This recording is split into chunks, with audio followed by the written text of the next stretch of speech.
Hello mga hadiskarte! Welcome to my channel. So another usapang online utangan pa rin sa video na ito at ibabahagi ko sa inyo today yung isang online loan app na sobrang baba ng interest.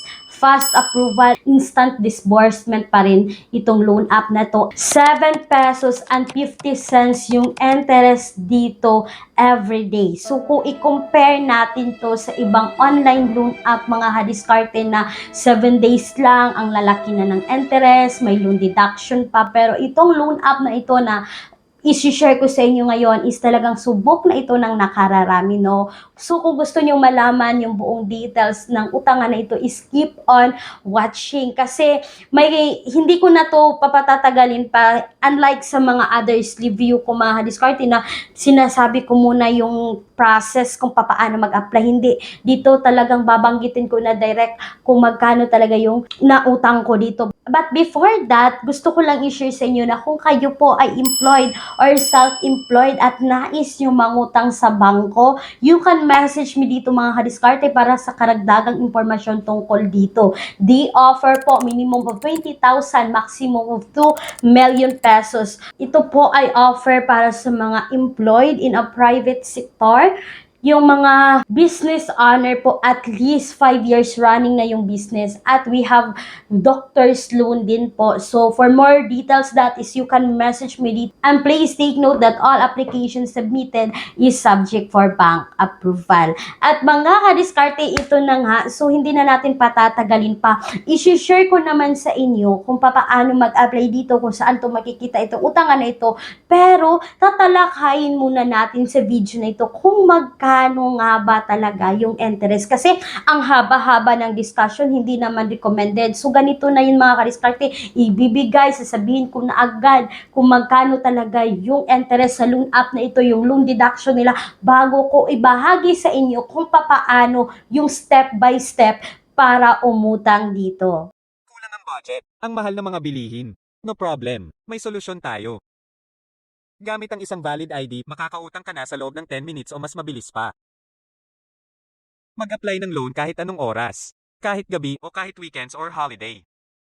Maaaring i-check ang pinned comment sa video na ito, bisitahin ang link at mag-apply na.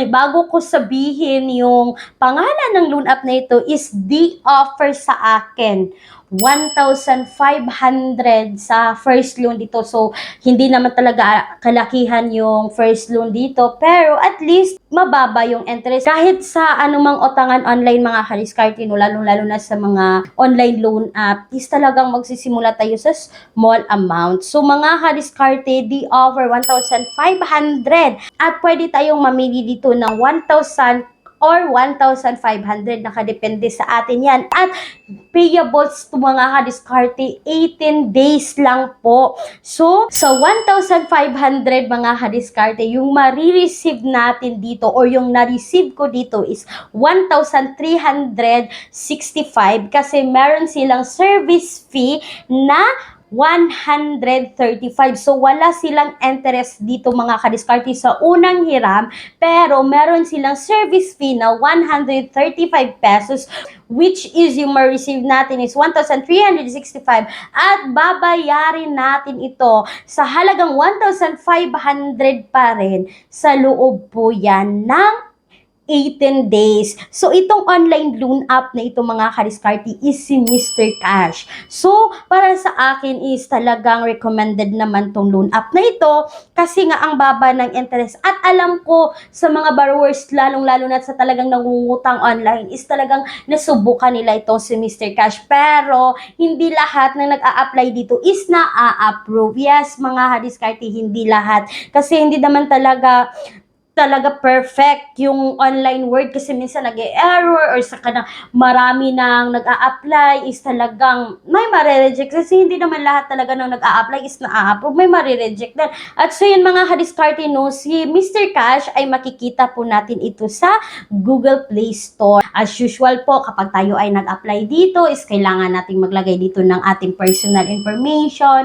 yung address natin, and then mga kadiskarte, pagkatapos ng address natin is kailangan tayo maglagay dito ng contact information. So, and then yung mga valid ID, kailangan tayo ay may isang valid ID at pasok dito mga kadiskarte, yung UMID, SSS, passport, yung driver's license. At pagkatapos natin maglagay dito ng ating valid ID, mamili ng valid ID, kailangan natin dito mag-upload ng photo ng ating valid ID at meron silang facial recognition. And then, mamili tayo dito as usual kung saan natin gusto i-disburse yung pera. As yes, mga kadiskarte, pasok din ang GCash dito kay Mr. Cash. Pero mga kadiskarte, hindi ko sinasabi na talagang subukan nyo itong loan app na ito. So, disclaimer po tayo, ang video na ito hindi financial advice. This is for general information purposes only. Nasa sa inyo mga kamay ang desisyon sa pag-utang dito. And please take note, hindi po ako agent ng online loan app na ito. At mga kadiskarte, that's all for today's video. Pero kung kayo po ay naghahanap